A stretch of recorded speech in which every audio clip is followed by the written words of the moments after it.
નમસ્તે પ્રિય દર્શક મિત્રો, મારી આ યુટ્યુબ ચેનલમાં તમારું હાર્દિક સ્વાગત છે.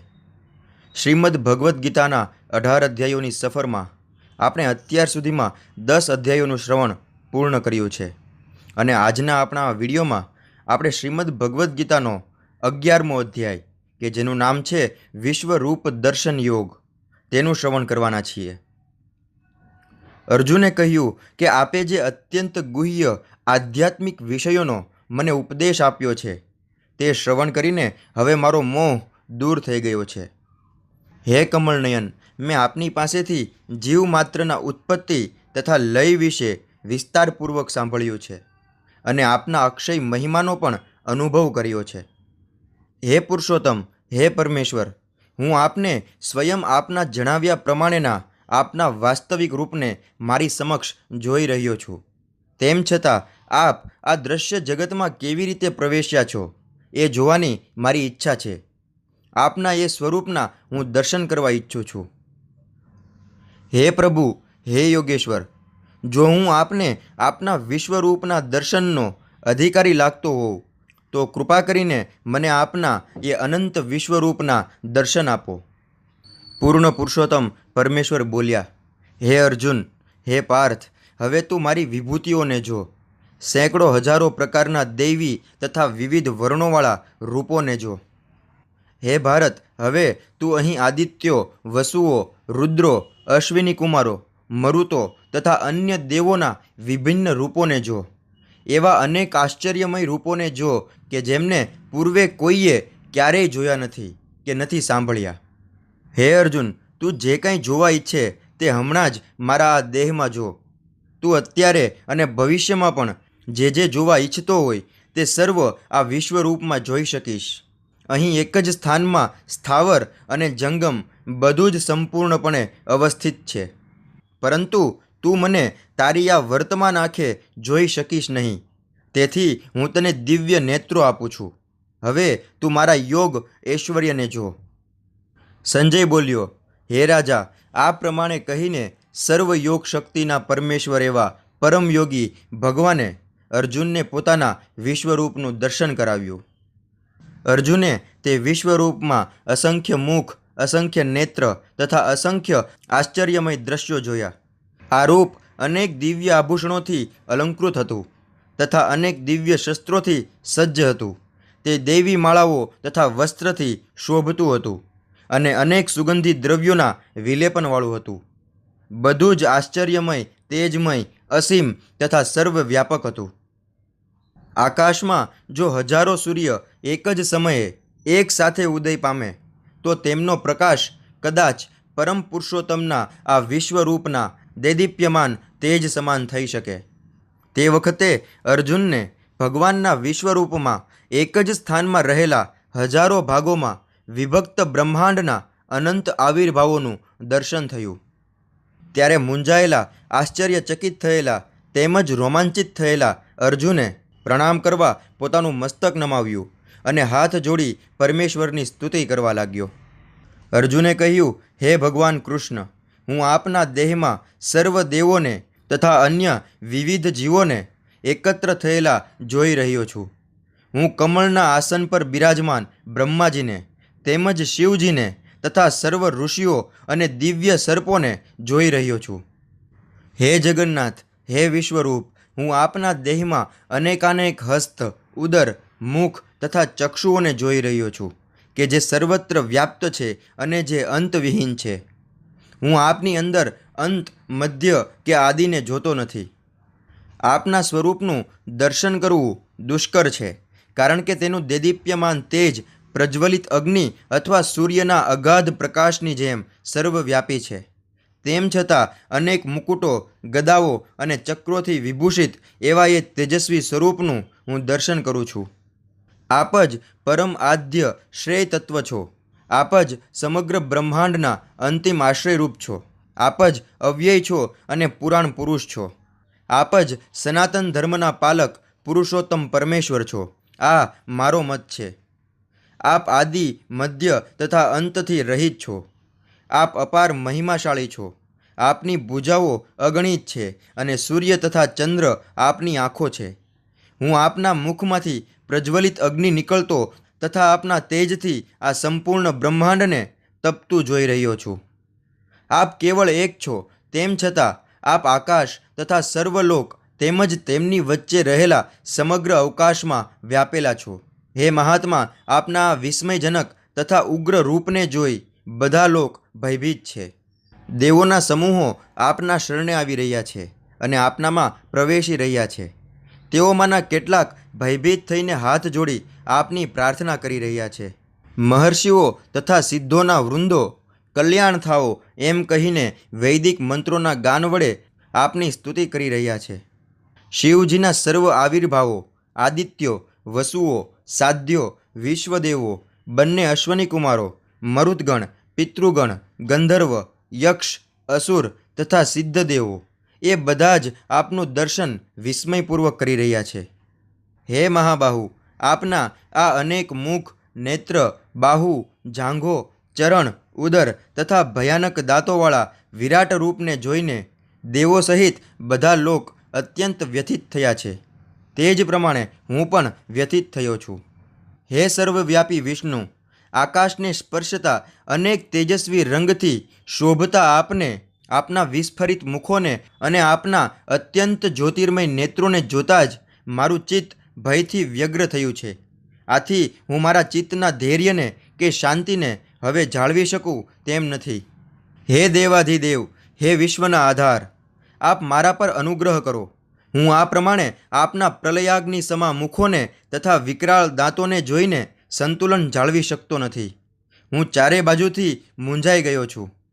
ધૃતરાષ્ટ્રના બધા પુત્રો પોતાના સર્વે સહાયક રાજાઓ સહિત તથા ભીષ્મ, દ્રોણ, કર્ણ તેમજ અમારા મુખ્ય યોદ્ધાઓ પણ આપના વિકરાળ મુખોમાં પ્રવેશ કરી રહ્યા છે. તેમાંના કેટલાકના મસ્તકોને તો હું આપના દાંતોની વચ્ચે ચૂર્ણ થયેલા જોઈ રહ્યો છું. જેવી રીતે નદીઓના અનેક નીર સમુદ્રમાં પ્રવેશ કરે છે, તેવી જ રીતે આ સર્વ મહાન યોદ્ધાઓ પણ આપના પ્રજ્વલિત મુખોમાં પ્રવેશ કરી રહ્યા છે. જેવી રીતે ફૂદા પોતાના વિનાશ માટે જ સળગતા અગ્નિમાં કૂદી પડે છે, તેમ હું બધા લોકોને પૂરા વેગથી આપના મુખોમાં પ્રવેશ કરતા જોઈ રહ્યો છું. હે વિષ્ણુ, હું જોઈ રહ્યો છું કે આપ પ્રજ્વલિત મુખોથી બધી જ દિશાઓના લોકોને ગળી રહ્યા છો. સમગ્ર બ્રહ્માંડને આપના તેજથી આવૃત્ત કરી અતિશય દાહક એવા ભયંકર રૂપે આપ વ્યક્ત થાવ છો. હે દેવાધિદેવ, આવા ઉગ્ર રૂપધારી આપ કોણ છો તે મને કૃપા કરી કહો. હું આપને નમસ્કાર કરું છું. કૃપા કરી આપ મારી ઉપર પ્રસન્ન થાવ. આપ આદ્ય ભગવાન છો. હું આપના વિશે જાણવા ઈચ્છું છું, કારણ કે હું આપની આ લીલા પ્રવૃત્તિની બાબતથી અજાણ છું. પૂર્ણ પુરુષોત્તમ પરમેશ્વર બોલ્યા, હું સર્વ વિશ્વોનો મહાવિનાશ કરનારો કાળ છું અને હું અહીં બધા માણસોનો નાશ કરવા આવ્યો છું. તમારા પાંડવોના સિવાય બંને પક્ષના તમામ યોદ્ધાઓ વિનાશ પામશે. માટે ઉઠ, યુદ્ધ કરવા કટિબદ્ધ થા અને યશ પ્રાપ્ત કર. તારા શત્રુઓને જીતીને સમૃદ્ધ રાજ્યને ભોગવ. મારી યોજના દ્વારા તો તેઓ બધા મૃત્યુ પામેલા જ છે અને હે સવ્યસાચી, તું તો યુદ્ધમાં નિમિત્ત માત્ર થવાનો છે. દ્રોણ, ભીષ્મ, જયદ્રથ, કર્ણ તથા અન્ય મહાન યોદ્ધાઓ પહેલાંથી જ મારા વડે હણાઈ ચૂક્યા છે. માટે તું તેમનો વધ કર અને લેશ માત્ર વ્યથિત થઈશ નહીં. માત્ર યુદ્ધ કર અને યુદ્ધમાં તું તારા શત્રુઓને પરાસ્ત કરીશ. સંજયે ધૃતરાષ્ટ્રને કહ્યું, હે રાજા, પૂર્ણ પુરુષોત્તમ પરમેશ્વરના મુખેથી આ વચનો સાંભળ્યા પછી ધ્રુજી રહેલા અર્જુને તેમને હાથ જોડી વારંવાર નમસ્કાર કર્યા અને ડરતા ડરતા ભગવાન કૃષ્ણને ગદગદ કંઠે આ પ્રમાણે કહ્યું. અર્જુને કહ્યું કે હે ઋષિકેશ, આપના નામના શ્રવણથી જગત હર્ષ પામે છે અને એ રીતે પ્રત્યેક વ્યક્તિ આપના પ્રતિ અનુરક્ત થાય છે. સિદ્ધ પુરુષો આપને સાદર નમસ્કાર કરી રહ્યા છે, પરંતુ અસુરો ભયભીત છે અને તેઓ ચારે તરફ ભાગી રહ્યા છે. એ યોગ્ય જ થયું છે. હે મહાત્મા, બ્રહ્માથી પણ શ્રેષ્ઠ આપ આદ્ય સ્રષ્ટા છો, તો પછી તેઓ આપને સાદર પ્રણામ કેમ ના કરે? હે અનંત, હે દેવેશ, હે જગન્નિવાસ, આપ જ પરમ અવિનાશી સ્ત્રોત છો, સર્વ કારણોના કારણરૂપ છો તથા આ ભૌતિક જગતથી પર છો. આપ આદ્ય પરમેશ્વર સનાતન પુરુષ તથા આ દ્રશ્ય જગતના અંતિમ આશ્રય સ્થાન છો. આપ જ સર્વજ્ઞ છો અને આપ જ સર્વજ્ઞેય છો. આપ જ પરમ આશ્રય સ્થાનરૂપ છો અને ભૌતિક ગુણોથી પર છો. હે અનંતરૂપ, આ સંપૂર્ણ દ્રશ્ય જગત આપના દ્વારા વ્યાપ્ત છે. આપ વાયુ છો તથા સર્વોપરી નિયતા પણ છો. આપ અગ્નિ છો, જળ છો તથા ચંદ્ર પણ છો. આપ પ્રથમ જીવાત્મા બ્રહ્મા છો અને આપ પ્રપિતામહ છો. તેથી આપને 1000 વાર નમસ્કાર છે અને મારા વારંવાર નમસ્કાર છે. આપને સન્મુખથી, પાછળથી અને ચારે બાજુથી નમસ્કાર હો. હે અનંત વીર્ય, આપ જ અપાર પરાક્રમના સ્વામી છો. આપ સર્વવ્યાપક છો અને તેથી આપ જ સર્વસ્વ છો. આપને મારા મિત્ર તરીકે માનીને મેં આપને હે કૃષ્ણ, હે યાદવ, હે સખા જેવા અવિચારી સંબોધનોથી બોલાવ્યા છે, કારણ કે હું આપના મહિમાથી અજાણ હતો. મેં મૂર્ખામીથી કે પ્રેમવશ જે કંઈ કર્યું હોય તે માટે કૃપા કરી મને ક્ષમા કરો. મેં ઘણીવાર વિનોદમાં, વિશ્રામના સમયે, સાથે સૂતી વખતે, સાથે બેઠા હોઈએ ત્યારે અથવા સાથે જમતી વેળા, કોઈવાર એકલા તો કોઈવાર ઘણા મિત્રો વચ્ચે આપનો અનાદર કર્યો છે. હે અચ્યુત, કૃપા કરી આપ મારા આ સર્વ અપરાધો ક્ષમા કરો. આપ આ સંપૂર્ણ જગતના સ્થાવર અને જંગમ સર્વના પિતા છો. આપ તેના પરમ પૂજ્ય આધ્યાત્મિક ગુરુવર્ય છો. આપનો કોઈ સમોવડિયો નથી અને ન તો કોઈ આપની સાથે સમરૂપ થઈ શકે તેમ છે. તેથી હે અપરિમેય શક્તિશાળી પ્રભુ, ત્રણેય લોકમાં આપથી અધિક શ્રેષ્ઠ કોણ હોઈ શકે? આપ જીવમાત્રના પૂજનીય પરમેશ્વર છો.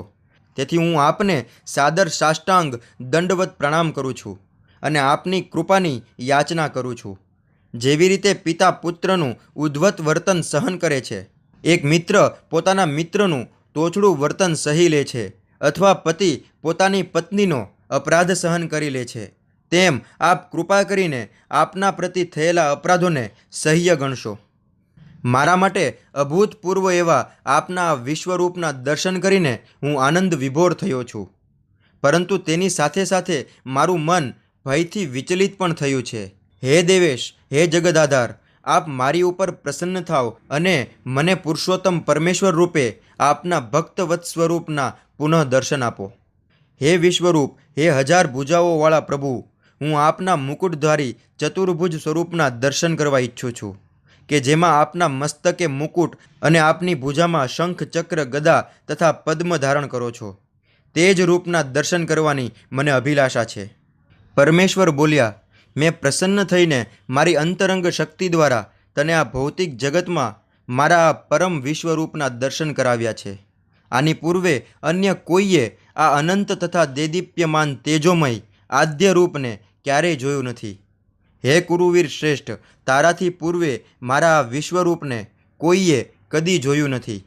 કારણ કે આ ભૌતિક જગતમાં મારા આ રૂપનું દર્શન ન તો વેદાધ્યયનથી કે ન તો યજ્ઞ કરવાથી કે ન તો દાનથી કે સત્કર્મ કરવાથી અથવા ન તો કઠોર તપ કરવાથી પણ થઈ શકે છે. તું મારા આ ભયાનક રૂપને જોઈને અત્યંત વ્યથિત થયો છે તથા મૂંઝાઈ ગયો છે. હવે તે ભલે સમાપ્ત થાય. હે મારા ભક્ત, સર્વ વ્યથામાંથી તું મુક્ત થા. હવે તું શાંત મનથી તને ગમતા મારા સ્વરૂપનું દર્શન કરી શકે છે. સંજયે ધૃતરાષ્ટ્રને કહ્યું. અર્જુનને આ પ્રમાણે કહ્યા પછી પૂર્ણ પુરુષોત્તમ પરમેશ્વર કૃષ્ણે તેમનું સાચું ચતુર્ભુજ રૂપ દર્શાવ્યું અને છેવટે પોતાનું દ્વિભુજ રૂપ દર્શાવી ભયત્રસ્ત અર્જુનને ઉત્સાહિત કર્યો.